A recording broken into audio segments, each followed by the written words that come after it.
The last consideration that we'll talk about is whether you have a pension or not. And I've often used the Florida retirement system to make this point, right? The idea that people will say, hey, look, if you have a pension, then you're good because you're going to have an income stream the rest of your life. So you don't have to worry about doing anything outside of your pension.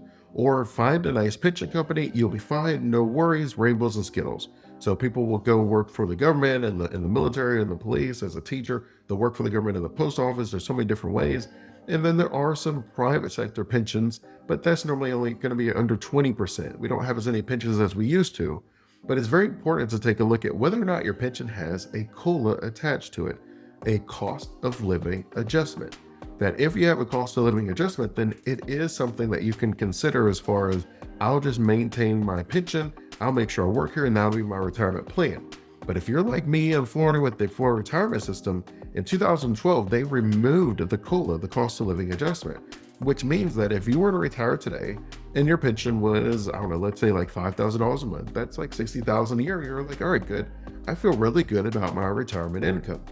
But because there's a 3% inflation hit every single year, that ultimately means that in 20 years that you would need double what you need today. So what was a $60,000 lifestyle today would be a $120,000 lifestyle in 20 years. And you would need to have some form of income to increase with that. Otherwise, you can only live half of your lifestyle later in retirement.